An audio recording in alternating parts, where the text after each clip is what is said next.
Order! Order! You are an incorrigible delinquent at times. Behave yourself, man!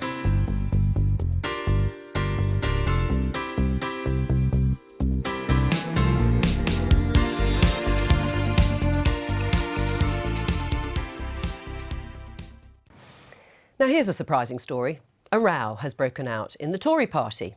And no, it's not even about the referendum this time, but whether people should have to declare on their job applications whether they went to private school or not. The government thinks this could improve social mobility and opportunities for state-educated pupils, but Tory peer and Provost of Eton College, Lord Waldegrave, threatened to resign the party whip. Earlier this year, the Prime Minister said that improving life chances was a central mission of his government and more needed to be done. I believe in self-reliance and personal responsibility. I think it's absolutely correct. But we have to recognise that this alone is not enough. When it comes to people and poverty, a rising tide doesn't lift all boats. So if we want to transform life chances, we've got to go much, much deeper.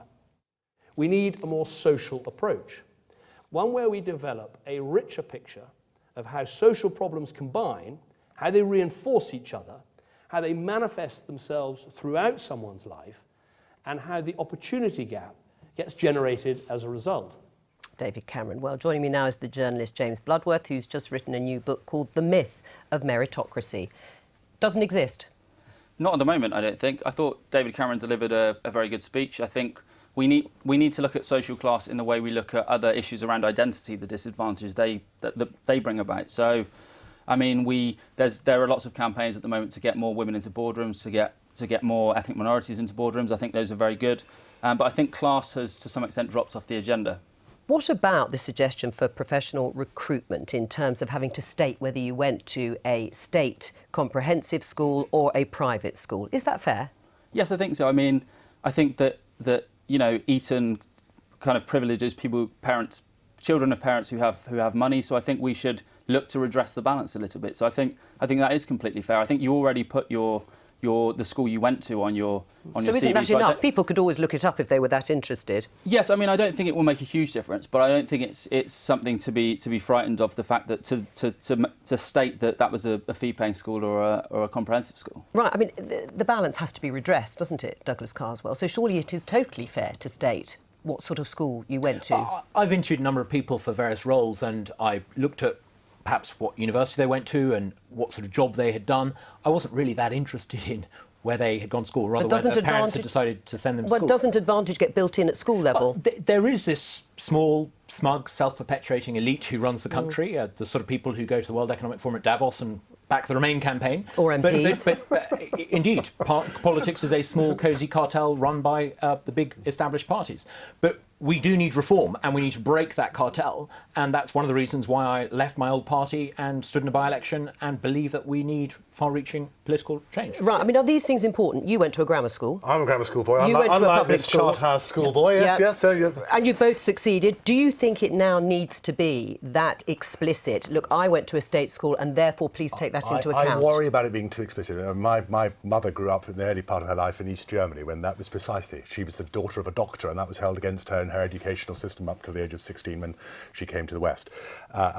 So I worry we're going down a particular route. I think there is a genuine issue about social mobility, something I'm very concerned about, which I think clearly has gone backwards in the last 20 or 30 years here in the UK.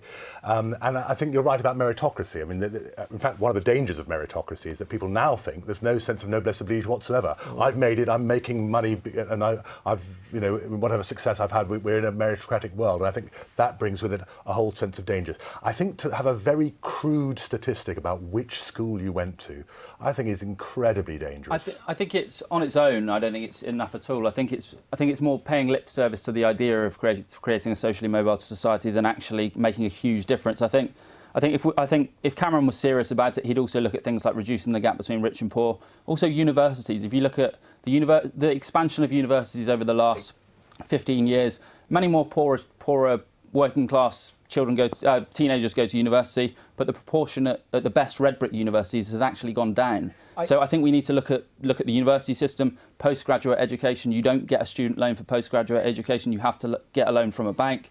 It's not just schools. I think you're really onto something. In economic terms, there is a monumental injustice, and it's growing.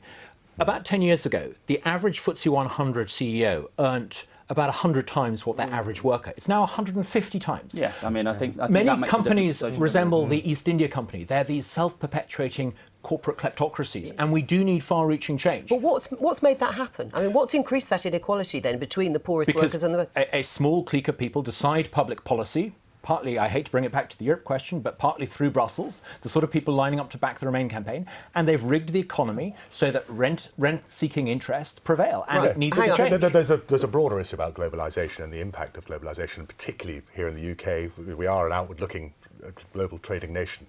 And there's a genuine concern, and I often say it myself, that actually it seems now that the rules of global capitalism seem so skewed rent-seeking clique. Well, skewed against the interest, dare I say, even of middle-class Tory voting people who now feel that lining up behind the Remain campaign. 20 years ago would have said they were amongst the winners of society, now feel they're amongst the losers. It isn't just a working class issue. This is the middle classes are being locked out of the professions as well. Journalism, for example, I think it's 43% of newspaper columnists went to private school. That locks out most middle-class people as well. And we have big state subsidies for the big corporate banking interests. This is wrong. But there are also state subsidies for farming, for example, as we were talking about, and there are state subsidies I believe in a for welfare other... system to help people who need help, not to subsidise Porsches in West London. Must the well-off, though, lose out for the disadvantaged to succeed?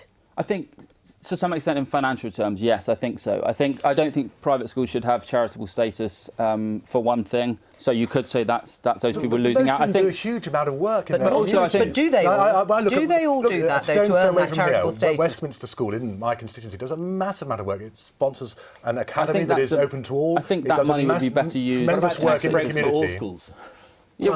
Yeah, that's there is an argument to be had there. I think we have to bring class back onto the agenda in the way we understand disadvantage accrued from identity. So last year there were more ethnic minorities in the Parliament elected, more women, also more people who went to public schools. I think we're going backwards in that respect. James Bloodworth, thank you very much.